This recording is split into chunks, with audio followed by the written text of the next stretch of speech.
Bueno, hermanos, antes de comenzar oficialmente, quiero comentaros dos cosas. Una aclaración: el discipulado del martes es mixto, es decir, algunas personas que puedan vendrán presencialmente y quienes no puedan lo harán vía online. Así que solamente esa aclaración. Y el otro punto que quiero mencionaros, sí, María. El micro, vale. O un poco más de volumen allí, por favor. Y lo siguiente es referente al testimonio que daba María, porque hace unos días ella me comentaba un poco, así deprisa, un poco allí a la entrada, pero una parte que me impactó demasiado, de estas cosas que te dan golpes, sacudidas, y lo voy a decir con mucho respeto, porque mi lectura fue esta. ¿Qué pasa cuando una persona que ha muerto evangeliza más que tú que estás vivo? ¿Lo pilláis? Y fue para mí un golpe, decir, un hombre que ha fallecido está evangelizando más que yo, que estoy vivo. Y eso es increíble. Este hombre, aun cuando su cuerpo estaba ya sin espíritu, había allí Biblias, había testimonio, y él todavía estaba, permitidme la expresión, todavía estaba trabajando en la obra. Eso es maravilloso. Y yo creo que si esto no nos hace reaccionar, si esto no nos mueve algo, no sé hasta qué punto nos hemos vuelto insensibles. Bueno, ahora sí, volvamos a Juan, capítulo 8, versículo 31 al 40, como hemos leído, pero voy a hacer referencia al versículo 30.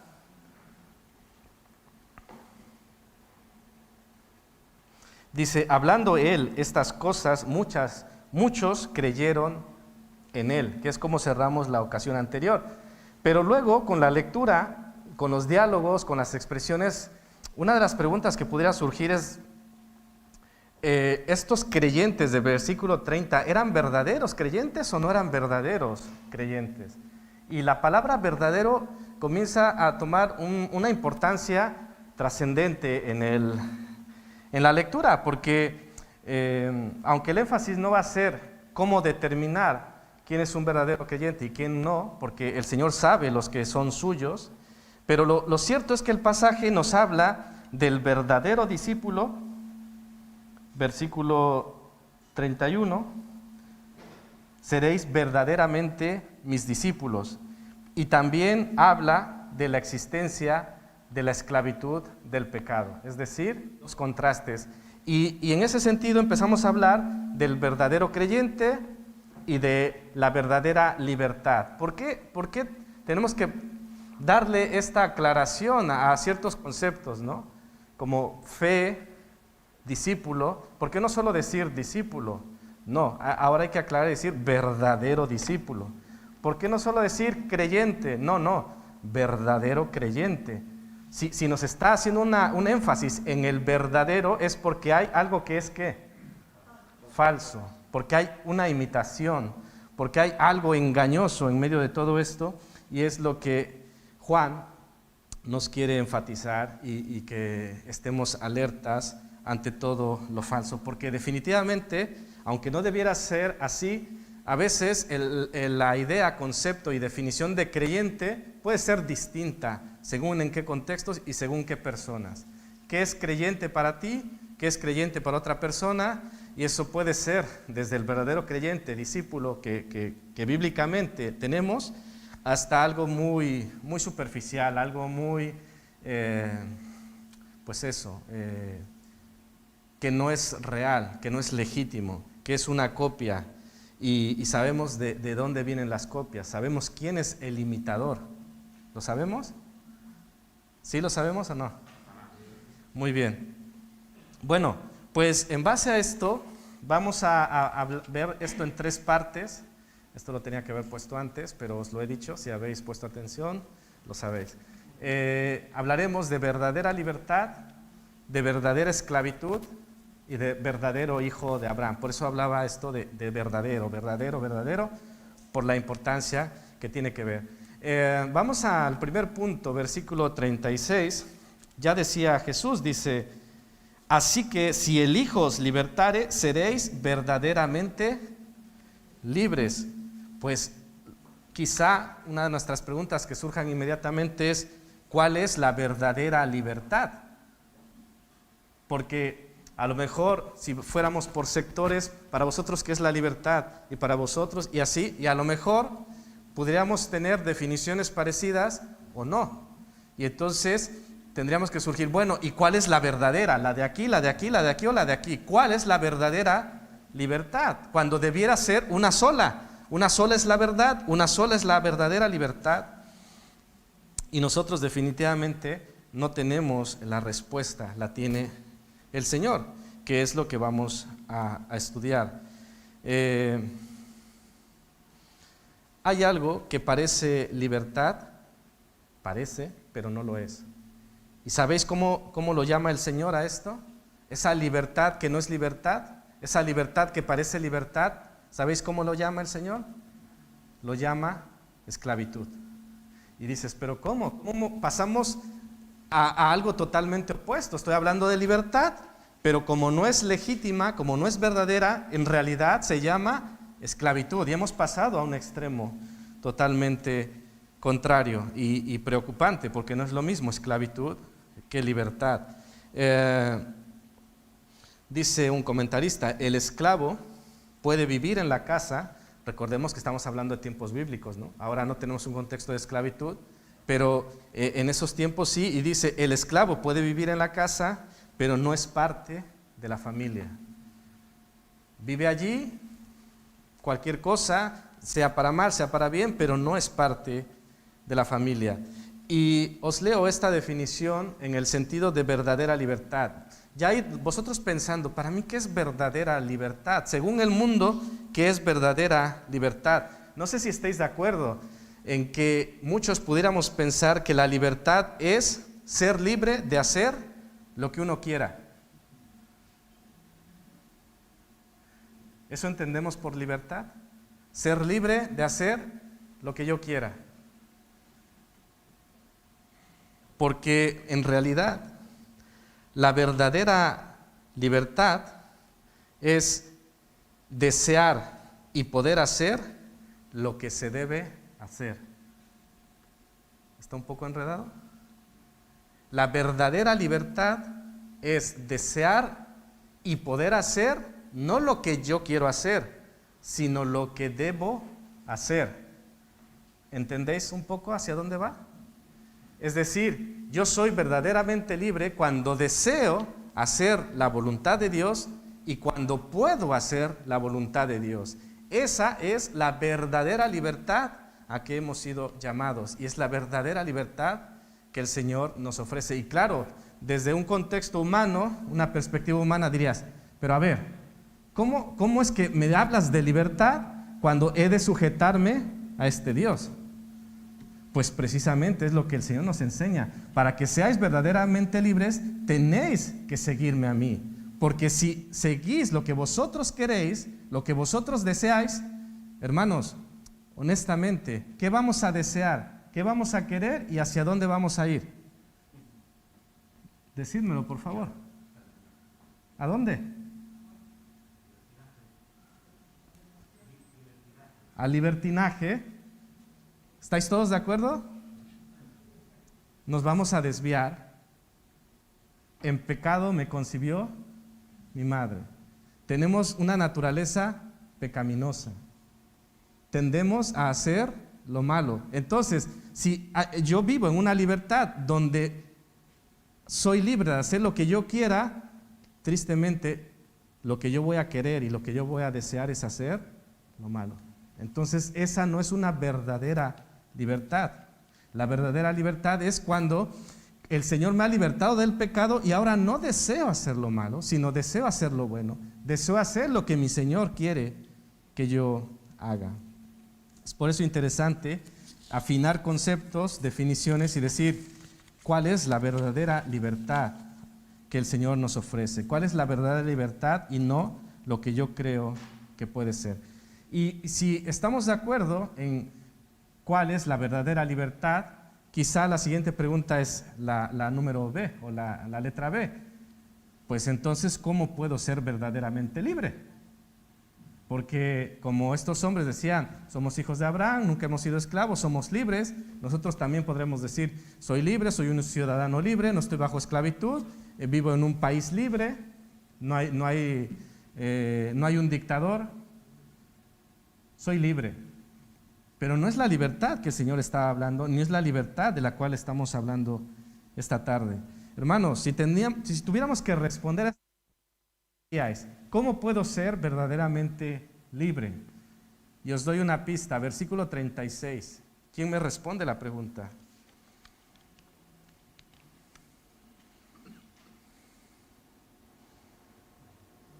Ni con una pista, hermanos. Somos verdaderamente libres si el Hijo os libertare. Si el Hijo nos liberta, somos verdaderamente libres. Esta verdadera libertad solo es a través de Jesucristo.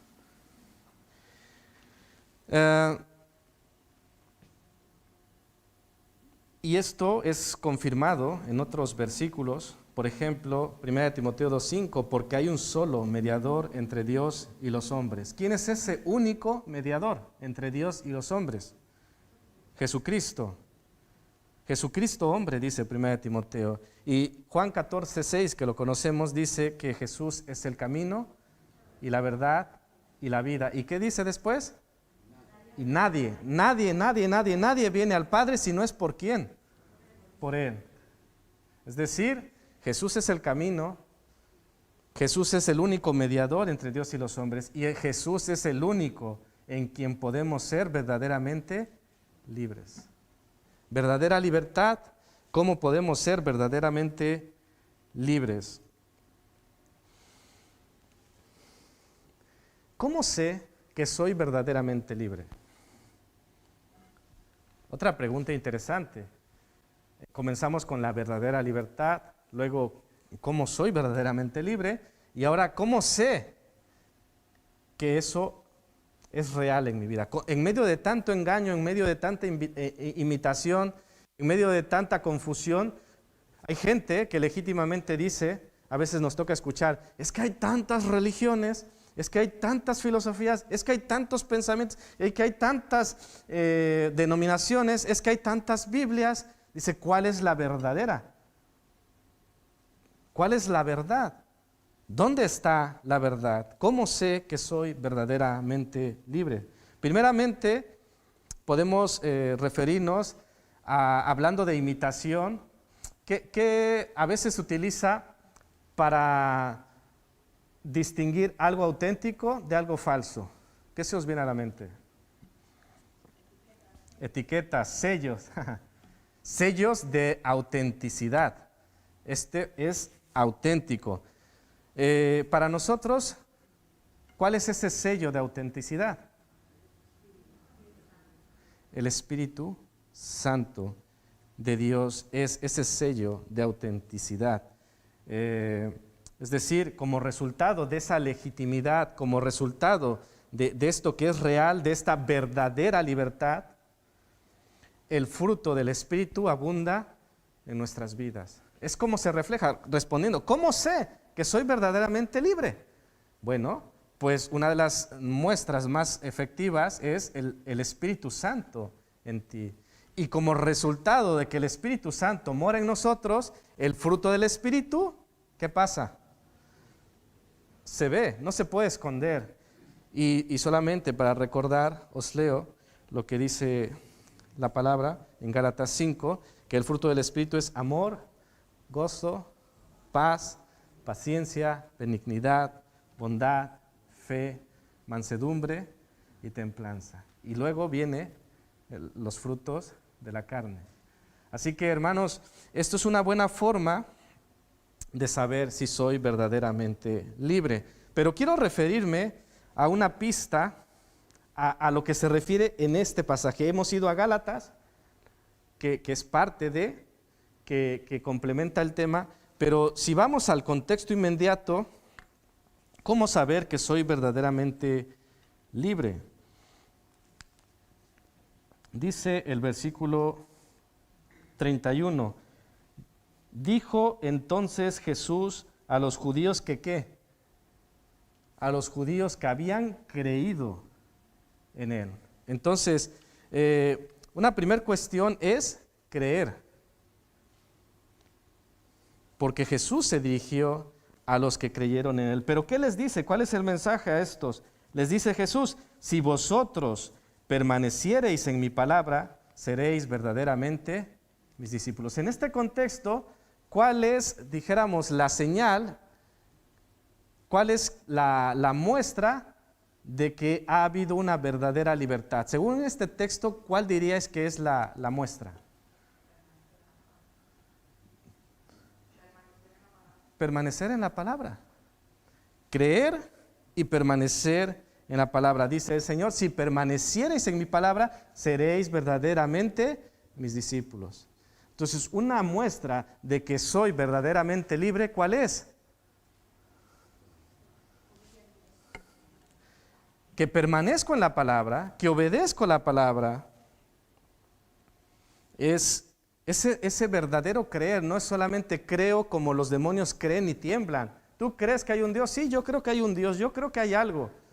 No, creer y permanecer en su palabra, creer y someterse a su palabra, creer y accionar, creer y cambiar. Es una nueva vida, una nueva criatura, que renovemos nuestros pensamientos. Es ese cambio que demuestra y que señala una verdadera libertad.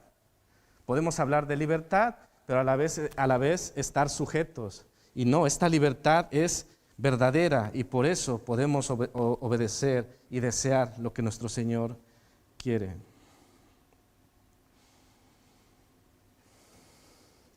Quizá en medio de todo esto, alguien podría decir, como aquel maestro de la ley le decía a Jesús, bueno, hay que amar a mi prójimo, pero decía, ¿y quién es mi prójimo? Y el Señor le da una historia para explicarle esto. Pero quizá nosotros podríamos decir ahora, ¿y qué es permanecer en su palabra? Porque dice que el que permanece en su palabra, esto demostrará que sois verdaderamente mis discípulos. ¿Y qué es permanecer? ¿Qué quiere decir esto? Bueno, permanecer indica pasar tiempo con, cercanía, conocimiento, obediencia, prioridad, sometimiento. Esto significa permanecer en su palabra, que sea prioritaria, que pasamos tiempo con Dios, tiempo a solas con Dios, tenemos una comunión con nuestro Señor y de esta forma estamos permaneciendo en su palabra, estamos conociéndole cada vez más. Eso nos guía a la verdad y dice el texto que la verdad nos hará libres. No podemos pensar que somos verdaderamente libres si no permanecemos en su palabra. Y no lo digo yo. ¿Quién lo dice? Y es que nunca mejor dicho, porque están siendo palabras literales, textuales de Jesús. O sea, no las dice Juan, no las dice Pedro, que válido sería. Pero el Señor mismo dice que si permaneciereis, si vosotros permaneciereis en mi palabra, seréis verdaderamente mis discípulos. Recuerdo que esta semana vi un pequeño video de un exgobernador del estado de California que a la vez fue fisicoculturista. ¿Sabéis de quién estoy hablando? The Terminator, ¿no? De Arnold. Pero este hombre hablaba de algo muy interesante. Dice que en aquellos tiempos que él era fisicoculturista y que tenía un cuerpo espectacular, mucha gente le decía, yo también quiero transformar mi cuerpo. O sea, yo deseo eso. Y él le decía, bien, puedes hacerlo, pero tienes que dedicarle tiempo. Y él hablaba de que el día tiene 24 horas y dice, solo necesitas dormir 6 horas, con lo cual yo no estuve muy de acuerdo. Pero lo que él quería decir es, dedica 1 hora y vas a transformar tu cuerpo. Evidentemente él ocupaba más.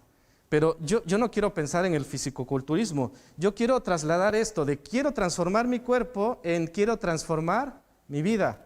Y a veces queremos que nuestra vida se transforme, que nuestro matrimonio se transforme, que nuestros hijos se transformen, que la iglesia se transforme. Queremos que todo se transforme, pero no queremos dedicar, como decía el Señor, no habéis podido orar conmigo ni qué, ni una hora. Entonces, estamos llenos de buenos deseos. Yo quiero que la iglesia crezca. ¿Oras? ¿Lees? ¿Permaneces? Yo quiero que mis hijos vengan al Señor. Y yo quiero, y yo quiero, y yo quiero, y yo quiero, lo cual son buenos deseos, legítimos deseos.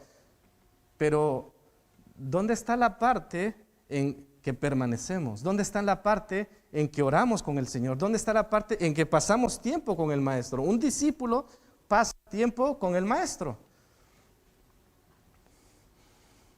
Pregunta: si debo leer la palabra porque es bueno, porque mi Señor lo manda, y no lo hago, ¿soy verdaderamente libre? Pregunta. Si la verdadera libertad es desear y hacer aquello que mi Señor quiere, y mi Señor quiere que yo escudriñe las Escrituras, que pase tiempo con Él, y no lo hago, pregunta seria, ¿soy verdaderamente libre?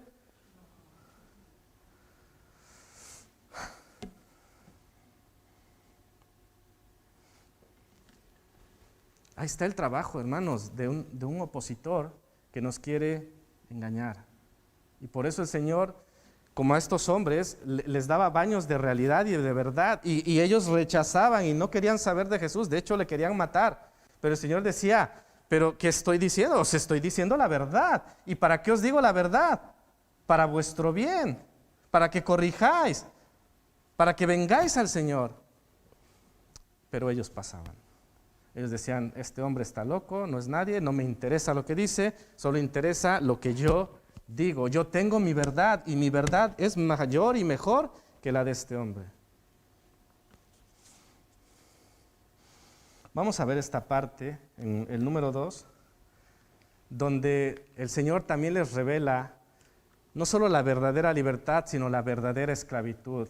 A estos hombres que creían ser libres les dice: lo siento, os tengo que decir que realmente sois esclavos, no libres como vosotros pensáis.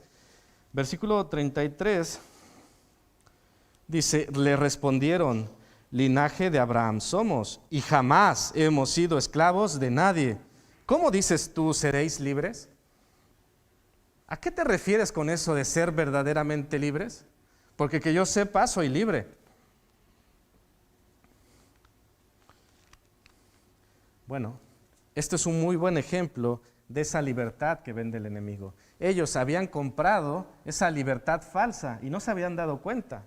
Y viene el que es la verdad y la vida y les dice: hey, os tengo que decir que por ningún lado veo el sello de autenticidad. Y lo que vosotros pensáis que es libertad, pues no lo es. Y que además, históricamente se equivocaban, porque los israelitas habían sido esclavos, ¿sí o no? Sí. De Egipto, de los sirios, Babilonia, Media y Persia, y ahora bajo el control de ¿quién estaban?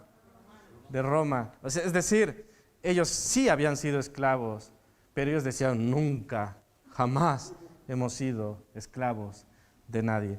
Y quizá no se referían al tema político, pero aunque se refirieran a otros temas y sobre todo el espiritual, es que también se equivocaban, porque Jesús es lo que estaba señalando: vosotros sois esclavos espirituales.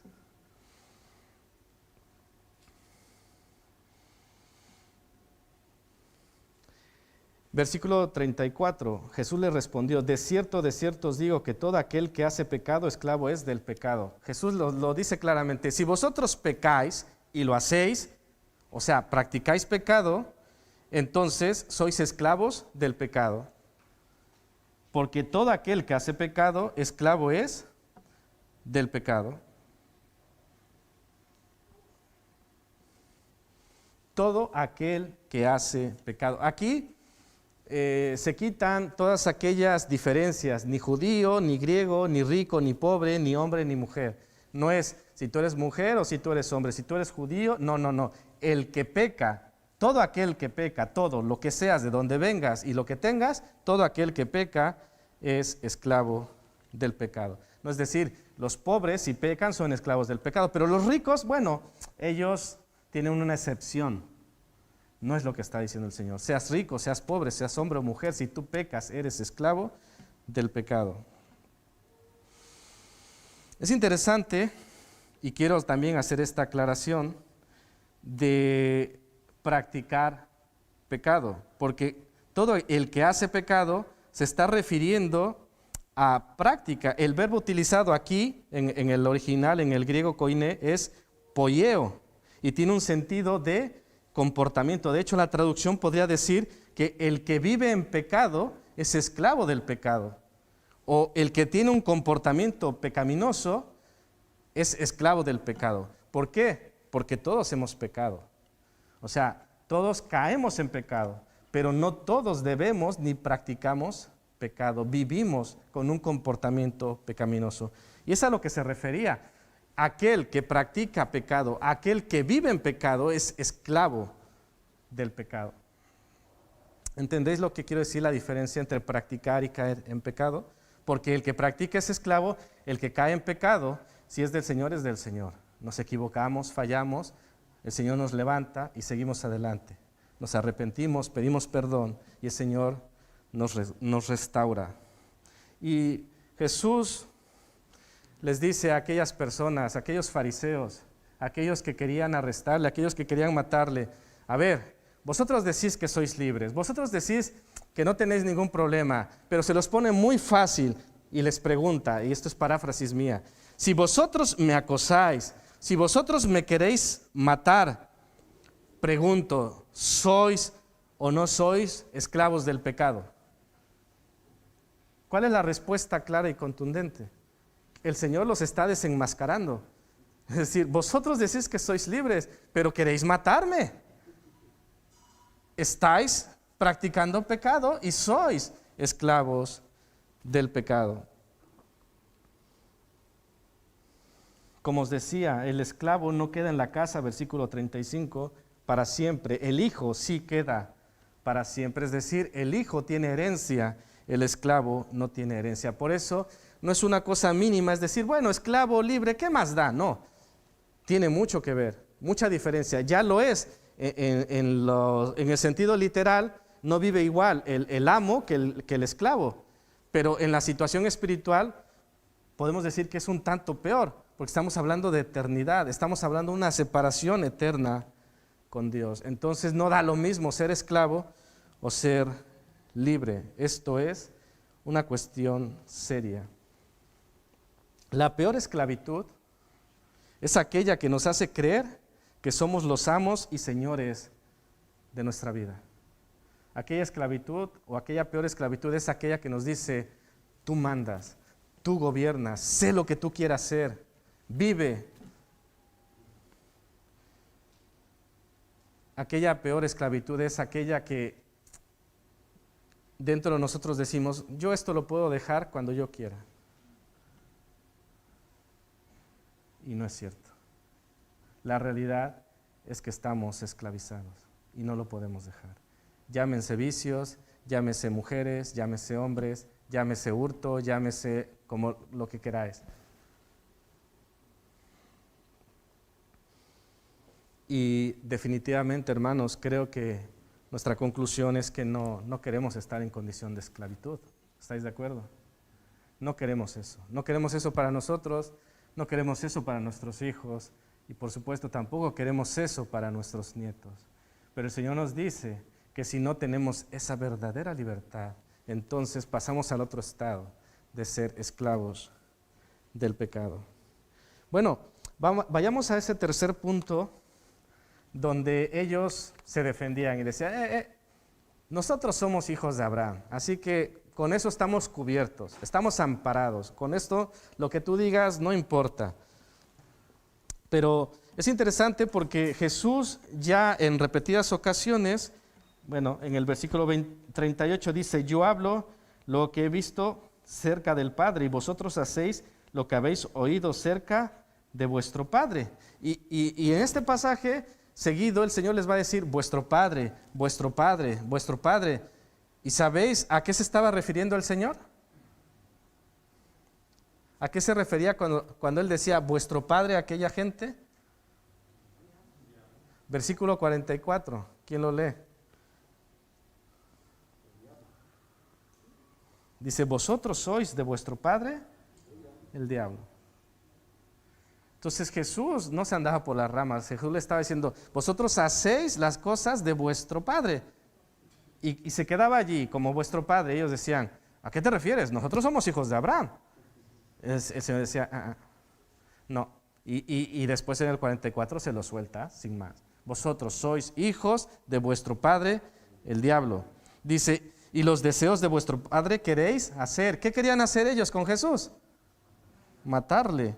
Dice, él ha sido homicida desde el principio. Él quiere matar y vosotros queréis matar. ¿De quién sois hijos? Bueno,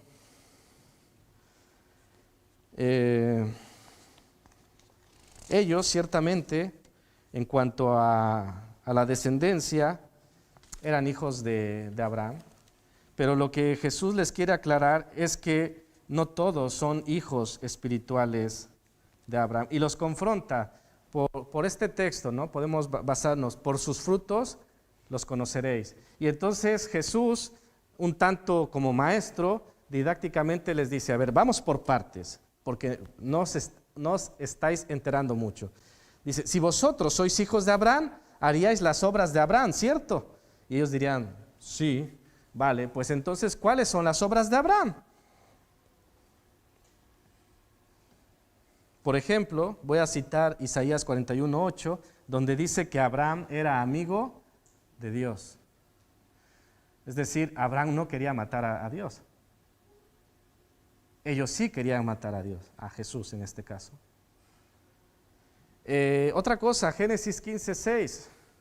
Abraham creyó a Dios. Y esto le fue contado ¿por qué? Por justicia.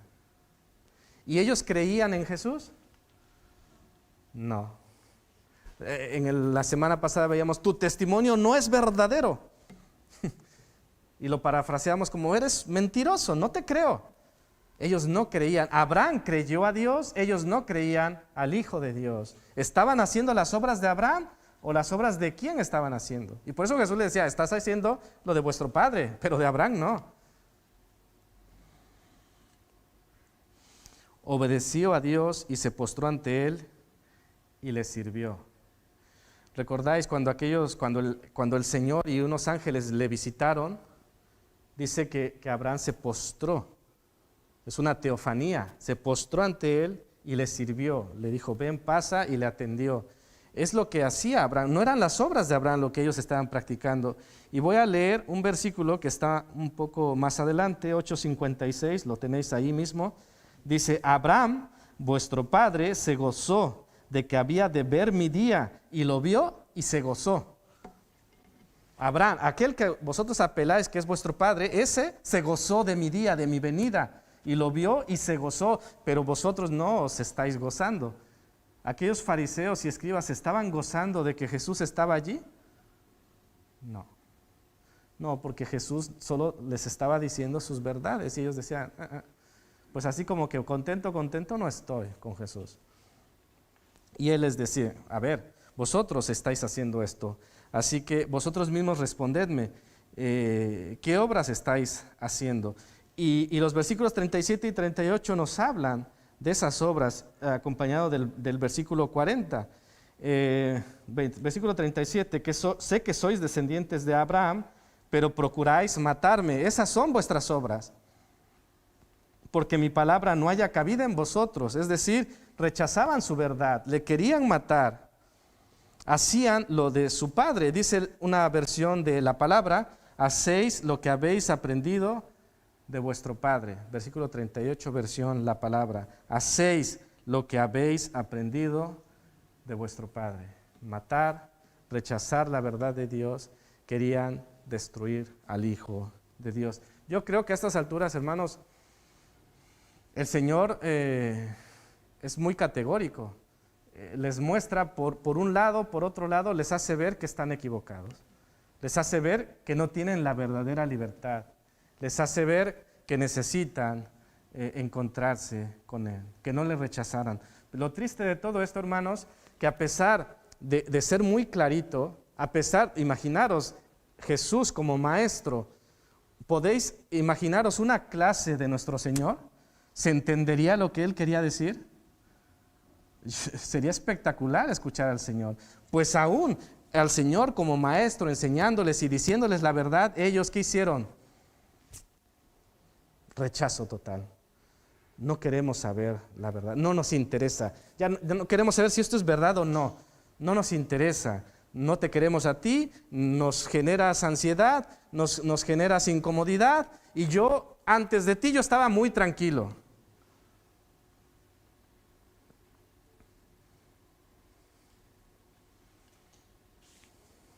Dice sobre el linaje físico y linaje espiritual, la letra C.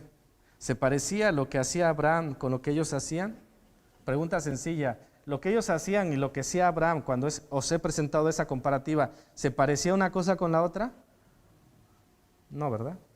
O sea, no era muy difícil darse cuenta de que no era como ellos creían. Y el Señor se los pone así, ¿no? Es como poner una manzana verde y una roja y decir, chicos, ¿es igual?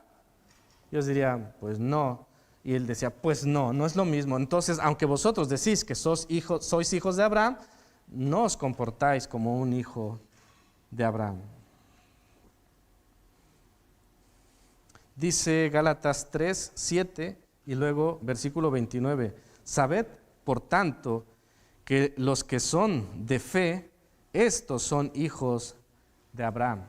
Es decir, vosotros que apeláis a ser hijos de Abraham, los que tienen fe, como la fe de Abraham que le fue contada por justicia, estos son los hijos espirituales de Abraham. Y dice versículo 29, y si vosotros sois de Cristo, ciertamente linaje de Abraham sois.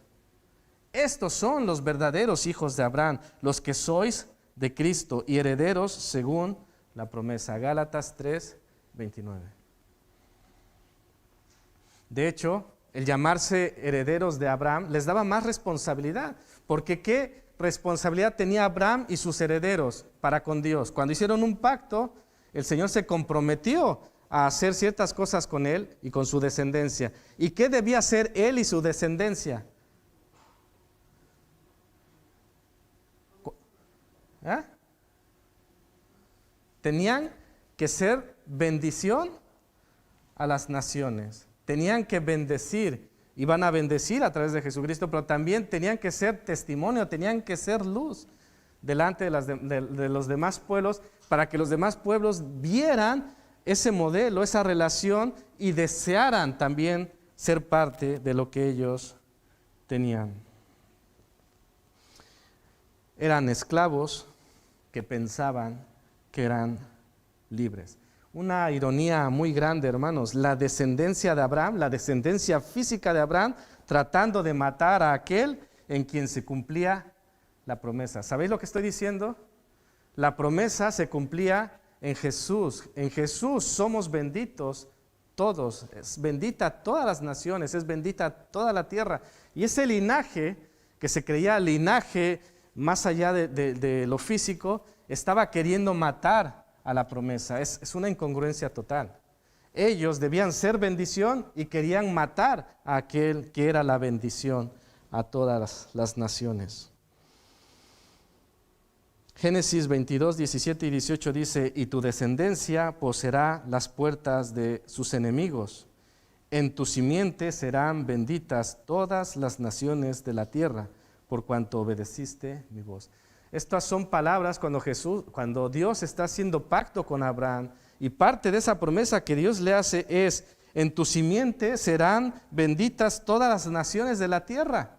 ¿Y a qué se estaba refiriendo con tu simiente? Dice Gálatas 3:16, ahora bien, a Abraham fueron hechas las promesas y a su simiente, no dice a las simientes como si hablase de muchos, sino como de uno, y a tu simiente, la cual es Cristo.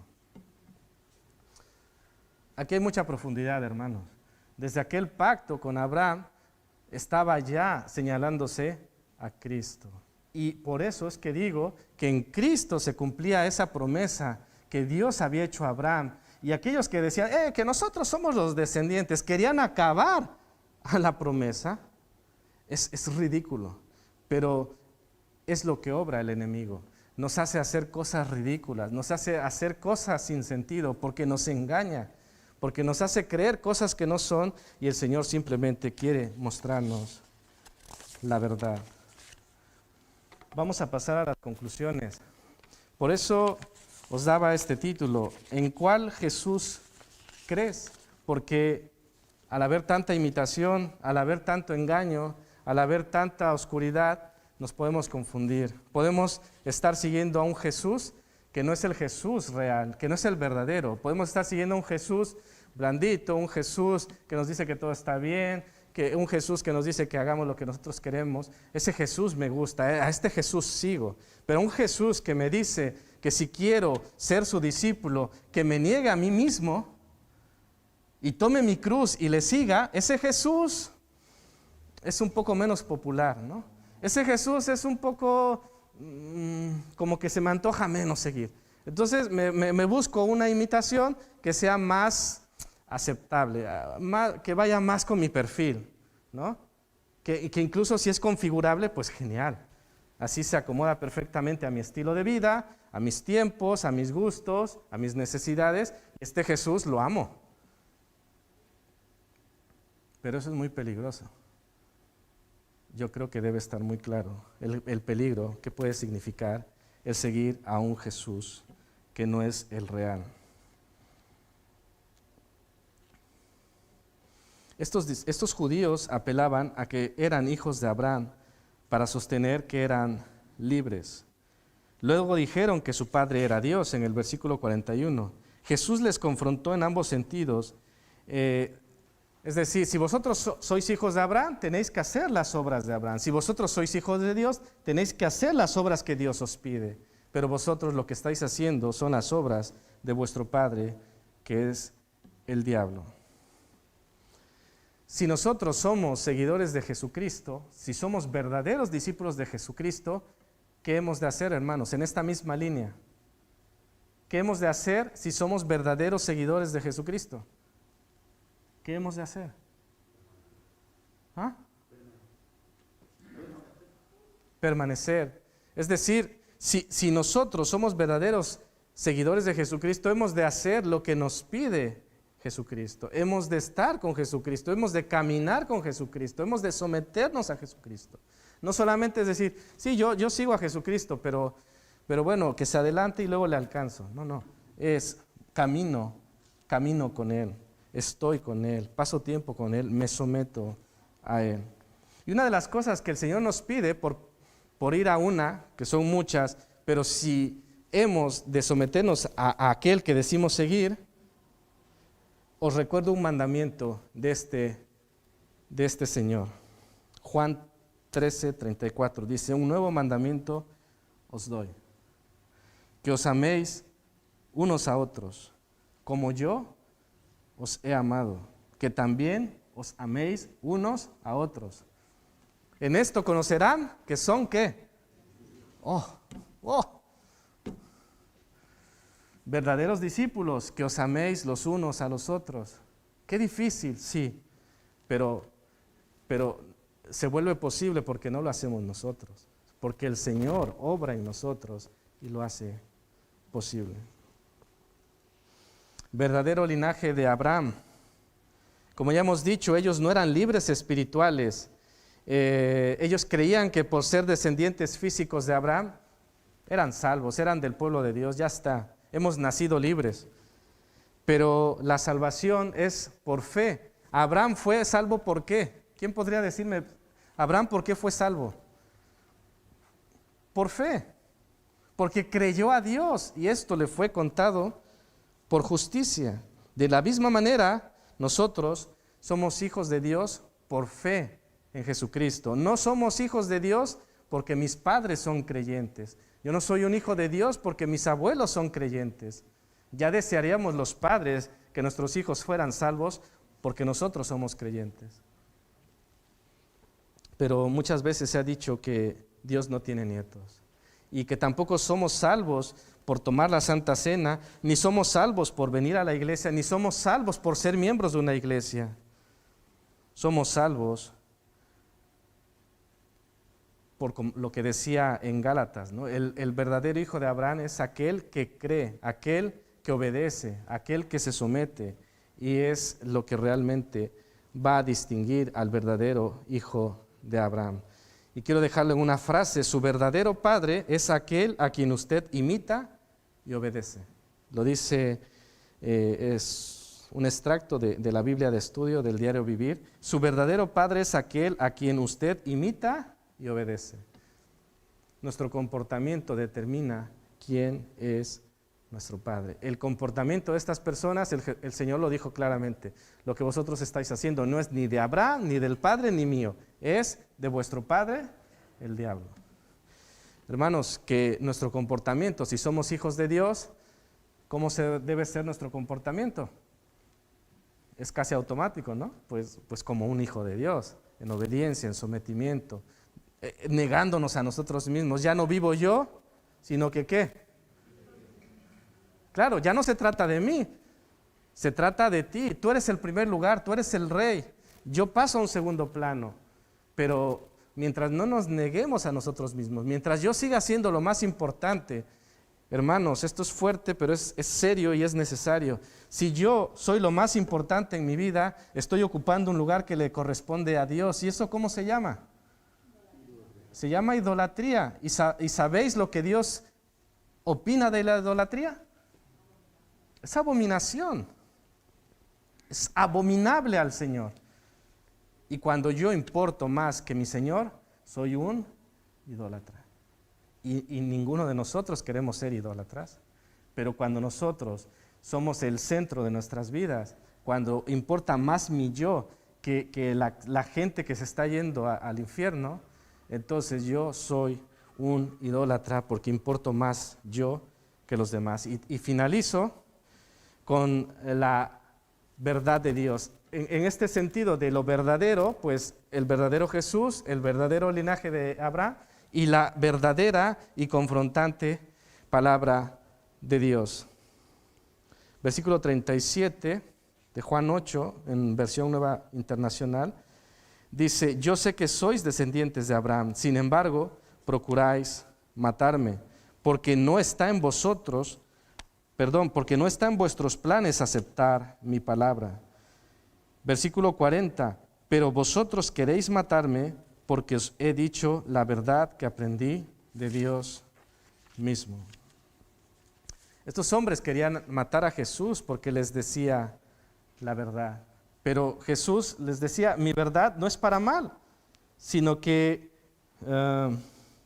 versículo 32, 8:32 dice: y conoceréis la verdad, y la verdad os hará libres. Es lo que quería el Señor. El Señor no quería machacarles, el Señor no quería fastidiarles, el Señor quería que fueran libres. Quiero que conozcan la verdad, quiero que seáis verdaderamente libres. Eso es lo que el Señor quería, pero ellos rechazaron su verdad.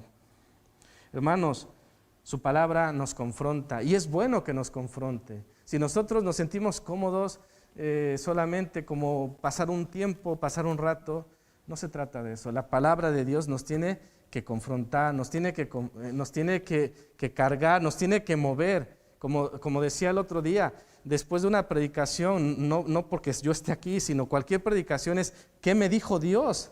¿Qué mensaje me dejó el Señor? ¿Y qué voy a responder? ¿Qué voy a hacer en respuesta? Pero no qué voy a hacer en respuesta el otro mes o el otro año. ¿Qué voy a hacer en respuesta hoy? Ahora. Recibir la verdad es verdadera libertad. Rechazar la verdad del Señor es esclavitud. ¿Qué preferimos? ¿Qué prefieres? ¿Rechazar la verdad del Señor y ser esclavo, o aceptar su verdad y ser verdaderamente libres? Vayámonos con esta pregunta: ¿en cuál Jesús creemos? Que el Señor los bendiga.